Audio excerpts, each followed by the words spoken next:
আপনাদের স্বাগত জানাই। আমি আমার আলোচনা শুনবার জন্য বাংলাদেশে গত কয়েক মাসে অর্থাৎ অগাস্টের ছাত্র জনতার গণ অভ্যুত্থানের পরে সবচেয়ে বেশি আলোচনা যেটা হয়েছে সেটা সংস্কার এবং নির্বাচন নিয়ে, বিশেষ করে সংবিধান সংস্কার। এবং 11টি কমিশন করা হয়েছিল, তার মধ্যে 6টি কমিশন তাদের রিপোর্ট দিয়েছে। সেই 6টি কমিশনের রিপোর্টের উপর নির্ভর করে জাতীয় ঐকমত্য প্রতিষ্ঠার জন্য প্রফেসর মোহাম্মদ ইউনূসের নেতৃত্বে এবং প্রফেসর আলী রিয়াজকে ভাইস চেয়ার করে এটি জাতীয় ঐকমত্য কমিশনও গঠিত হয়েছে। এখন রাজনৈতিক বাস্তবতাটা আসলে কি, আমি একটু সেদিকে আজকে আলোকপাত করবার চেষ্টা করতে চাই। বাংলাদেশের সংবিধানের সংস্কার নিয়ে নতুন করে আলোচনা শুরু হয়েছে অনেকদিন ধরেই। জাতীয় ঐকমত্য কমিশন রাজনৈতিক দলগুলোর সঙ্গে দ্রুত আলোচনা শুরু করতে চায় যাতে অল্প সময়ের মধ্যে একটি জাতীয় সনদ তৈরি করা যায়। রাজনৈতিক দলগুলোর মতামত নিয়ে কমিশন চূড়ান্ত সিদ্ধান্ত গ্রহণের জন্য কাজ করছে। দেশের সংবিধান সংশোধনের উপায় এবং পদ্ধতি নিয়ে বিভিন্ন মতামত থাকলেও কমিশন দ্রুততম উপায়ে ঐকমত্য প্রতিষ্ঠা করতে চায় বলে জানা গেছে। আসলে আমরা একটু চোখ বুলিয়ে নেই যে জাতীয় ঐকমত্য কমিশনের প্রভাব এবং সুপারিশসমূহ কি। গত বছরের অক্টোবরে গঠিত 6টি সংস্কার কমিশন 8 ফেব্রুয়ারি অর্থাৎ 8 ফেব্রুয়ারি সরকারের কাছে পূর্ণাঙ্গ প্রতিবেদন জমা দেয়। এসব সংস্কার প্রস্তাব নিয়ে রাজনৈতিক দলগুলোর সঙ্গে ঐকমত্য গঠনের জন্য জাতীয় ঐকমত্য কমিশন আলোচনা শুরু করতে যাচ্ছে বলে আমরা জানি। একটা লঞ্চিং সেরেমনির মতো হয়েছে যেখানে সব রাজনৈতিক দল ছিল। সংবিধান, নির্বাচন ব্যবস্থা, বিচার বিভাগ, জনপ্রশাসন ও দুর্নীতি দমন কমিশন সংক্রান্ত সংস্কারের লক্ষ্যে মোট 163টি সুপারিশ চূড়ান্ত করা হয়েছে। এসব সুপারিশ 34টি রাজনৈতিক দল এবং জোটের কাছে পাঠানো হয়েছে এবং 13ই মার্চের মধ্যে তাদের মতামত জানাতে অনুরোধ করা হয়েছে। সুপারিশের মধ্যে অনুরোধ করা হয়েছিল এবং সুপারিশের মধ্যে রয়েছে যে সংবিধান সংশোধন 70টি সুপারিশ, নির্বাচন ব্যবস্থা সংস্কারের জন্য 27টি সুপারিশ, বিচার বিভাগের জন্য 23টি সুপারিশ, জনপ্রশাসনের জন্য 26টি সুপারিশ এবং দুর্নীতি দমন কমিশনের জন্য 20টি সুপারিশ। এই সুপারিশগুলো নিয়ে মতামত দিতে রাজনৈতিক দলগুলোর জন্য দুটো ধাপ রাখা হচ্ছে। প্রথম ধাপে দলগুলোর সংশ্লিষ্ট সুপারিশের বিষয়ে একমত কিনা তা জানাবে। দ্বিতীয় ধাপে সংস্কারের সময়কাল এবং বাস্তবায়নের উপায় নির্ধারণ করা হবে। সংবিধান সংশোধনের পদ্ধতি নিয়ে আমরা একটা বিতর্ক আমাদের রাজনৈতিক মহলে লক্ষ্য করেছি। বাংলাদেশের সংবিধান সংশোধনের মূলত দুটো পদ্ধতি প্রচলিত রয়েছে। গণপরিষদের মাধ্যমে সংবিধান পুনর্লিখন বা নতুন করে সংবিধান রচনা অনুমোদন, আরেকটা হচ্ছে জাতীয় সংসদের মাধ্যমে সংবিধান সংশোধন, সংবিধানের বিভিন্ন ধারা সংশোধন, যেটা 17 বার ইতিমধ্যেই করা হয়েছে। বর্তমানে বাংলাদেশের নির্বাচিত সংসদ নিয়ে আমরা জানি অন্তর্বর্তীকালীন সরকার সংবিধানের উল্লেখিত কাঠামোর বাইরে একটি ব্যবস্থা, তবে ডক্ট্রিন অফ নেসেসিটি ভিত্তিতে এই সরকারকে বৈধতা দেওয়া হয়েছে। ফলে সংবিধান সংশোধনের ক্ষেত্রে এই সরকার কিভাবে উদ্যোগ নেবে সেটা নিয়ে কিন্তু যথেষ্ট পরিমাণে বিতর্ক রয়েছে। অধ্যাদেশের মাধ্যমে সংবিধান সংশোধনের সম্ভাবনার কথা কেউ কেউ বলছেন। জাতীয় ঐকমত্য কমিশনের পক্ষ থেকে সংবিধান সংশোধনের আরেকটি উপায় হিসেবে অধ্যাদেশ ব্যবহারের প্রস্তাব এসেছে। সংবিধানের 90 অনুচ্ছেদ অনুসারে সংসদ ভেঙে গেলে বা অধিবেশন না থাকলে রাষ্ট্রপতি বিশেষ পরিস্থিতিতে অধ্যাদেশ জারি করতে পারেন, যা আইনের মতো কার্যকর হবে। অতীতে বাংলাদেশের সংবিধানে বেশ কয়েকটি পরিবর্তন অধ্যাদেশের মাধ্যমে করা হয়েছিল এবং পরে তা সংসদে গৃহীত হয়েছে বলে আমরা সবাই জানি। তবে অধ্যাদেশের মাধ্যমে সংবিধান সংশোধন করা নিয়ে বিতর্ক রয়েছে।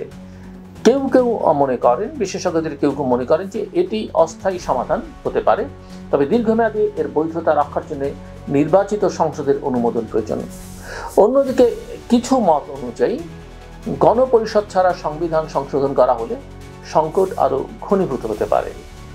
এখন এই বিষয়, এই যে বিতর্ক, এই বিতর্কের জায়গায় রাজনৈতিক দলগুলোর অবস্থান কি? সংবিধান সংস্কার নিয়ে রাজনৈতিক দলগুলোর মধ্যে মতভিন্নতা আমরা লক্ষ্য করেছি। দেশের সবচেয়ে বড় রাজনৈতিক দল সংসদীয় পদ্ধতির মধ্যে থেকে সংবিধান সংশোধনের পক্ষে, অর্থাৎ বিএনপির কথা বলছি আমি। তাদের মতে নির্বাচিত সংসদই সংবিধানে প্রয়োজনীয় সংশোধনী আনতে পারে।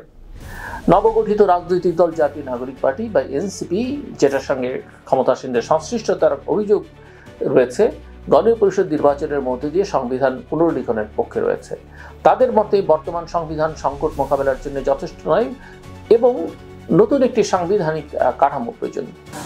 অন্যান্য রাজনৈতিক দল যেমন জামায়াত ইসলামী সহ কয়েকটি দল সংবিধান সংশোধনের জন্য লিখিত প্রস্তাব দিয়েছে। আমরা জানি এই প্রস্তাবগুলো আসলে অন্যান্য রাজনৈতিক দলও তাদের কি কি সংশোধনী দরকার সেই প্রস্তাব তারা দিয়েছে। এই মতভেদ থাকা সত্ত্বেও জাতীয় ঐকমত্য কমিশন দ্রুত আলোচনা শুরু করে এটি নির্দিষ্ট কাঠামোতে আসতে চায়। এখন সংবিধান সংস্কারের বাস্তবতা এবং চ্যালেঞ্জগুলো আসলে বর্তমানে রাজনৈতিক বাস্তবতায় সংবিধান সংস্কার একটি বড় এবং আমি বলবো অত্যন্ত কঠিন চ্যালেঞ্জ। রাজনৈতিক ঐকমত্যের অভাব, রাজনৈতিক দলগুলোর মধ্যে মতপার্থক্য থাকবার কারণে একটি একক পদ্ধতি নির্ধারণ করা কঠিন হয়ে যেতে পারে। কি আছে এখানে? অধ্যাদেশের মাধ্যমে সংবিধান সংশোধন করা সম্ভব হলেও এটি স্থায়ী সমাধান নয় এবং এক ধরনের আইনি জটিলতা তৈরি করতে পারে। গণপরিষদের প্রয়োজনীয়তাটা যারা আলোচনা করছেন তা কি বলতে চাইছেন বা এখানে আসলে কি হতে পারে? অনেক বিশ্লেষক মনে করেন সংবিধানের মৌলিক পরিবর্তন আনতে হলে গণপরিষদই সবচেয়ে গ্রহণযোগ্য উপায়। সংশোধনের বৈধতার প্রশ্ন যদি আমরা দেখি, অতীতে বাংলাদেশে অধ্যাদেশ বা সামরিক শাসনকালীন প্রোক্লেমেশনের মাধ্যমে সংবিধান সংশোধন করা হয়েছিল, যা পরবর্তীতে সংসদে অনুমোদিত হয়। তবে বর্তমান পরিস্থিতিতে এটি কতটা কার্যকর হবে তা নিয়ে বিতর্ক রয়েছে। বাংলাদেশের সংবিধান সংস্কার নিয়ে জাতীয় ঐকমত্য কমিশনের বা ন্যাশনাল কনসেনসাস কমিশনের উদ্যোগ অত্যন্ত গুরুত্বপূর্ণ হলেও এটি বাস্তবায়নে রাজনৈতিক এবং আইনি চ্যালেঞ্জ রয়েছে। রাজনৈতিক দলগুলোর মধ্যে মতানৈক্য থাকা সত্ত্বেও কমিশন দ্রুত আলোচনা শুরু করে স্বল্প সময়ের মধ্যে জাতীয় সনদ তৈরি করতে চায়। তবে সংবিধান সংশোধনের উপায় নিয়ে দলগুলোর মধ্যে ঐকমত্য না থাকায় এটি দীর্ঘমেয়াদী বিতর্কের জন্ম দিতে পারে। আগামী দিনে সংবিধান সংস্কার কিভাবে বাস্তবায়িত হবে তা নির্ভর করবে মূলত রাজনৈতিক দলগুলোর মধ্যে আলোচনার ফলাফলের উপরে। কিন্তু যে প্রক্রিয়া এই আলোচনা আমরা দেখছি বা সরকার এই পর্যন্ত যতগুলো রাজনৈতিক দলগুলোর সঙ্গে যতগুলো বৈঠক করেছে সেগুলো আসলে এক ধরনের পিয়ার অ্যাক্টিভিটি, সেগুলোর কোনো ডায়ালগ হয়নি। এবং ডায়ালগের জন্য যে মেথোডোলজি বা ডায়ালগের জন্য যে এনভায়রনমেন্ট দরকার সেটা আসলে সরকার তৈরি করতে পারছে না বা চাইছে না বা করতে ব্যর্থ হচ্ছে। একটা কথা সরকারকে মাথায় রাখতে হবে যে রাজনৈতিক দলগুলোর অনুমোদন ছাড়া বা মোটামুটি একটা ঐকমত্য ছাড়া তারা যাই করতে চান না কেন সেটা তারা করতে পারবেন না। এবং তারা যত জ্ঞানীগুণী হন না কেন, তাদের প্রতি দেশের ভেতর থেকে বাইরে থেকে যত সমর্থনই থাকুক না কেন, মৌখিক সমর্থন, কিন্তু বাস্তবতা আসলে অত্যন্ত ভিন্ন।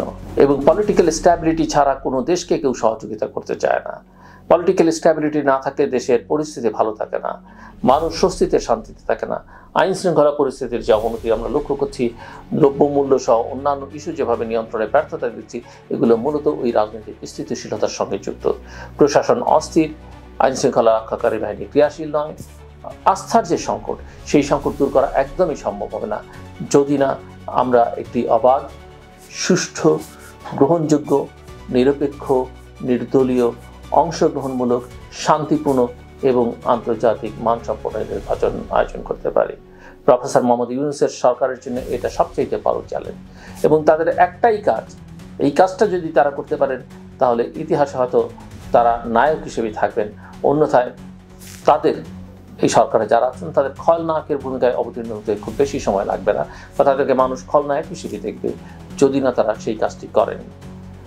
নিঃসন্দেহে এই প্রশ্ন উঠতে পারে যে এই সরকার জনগণের সমর্থন নিয়ে গেছে। প্রতিটি রাজনৈতিক দল, একমাত্র আওয়ামী লীগ এবং তার মিত্ররা ছাড়া সবাই এই সরকারকে সমর্থন দিয়েছে। আজকে 7 মাস পরে এই কথা কেন উঠছে এই কারণে যে এই 7 মাসে সরকার তাদের অভিজ্ঞতার কারণে, তাদের দক্ষতা সক্ষমতার অভাবের কারণে কোনো কাজই ঠিক মতো করতে পারেনি।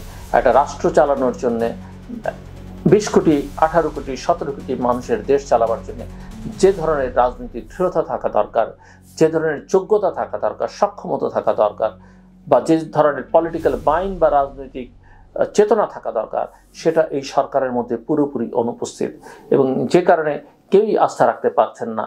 এবং সেটা যদি তারা করতে পারতেন, ভালো ডেলিভার করতে পারতেন, আমি মনে করি 1 বছর, 2 বছর, 3 বছর সকল রাজনৈতিক দল, সাধারণ জনগণের কথা বাদ দিলাম, তারাও এই সরকারকে সময় দিতেন।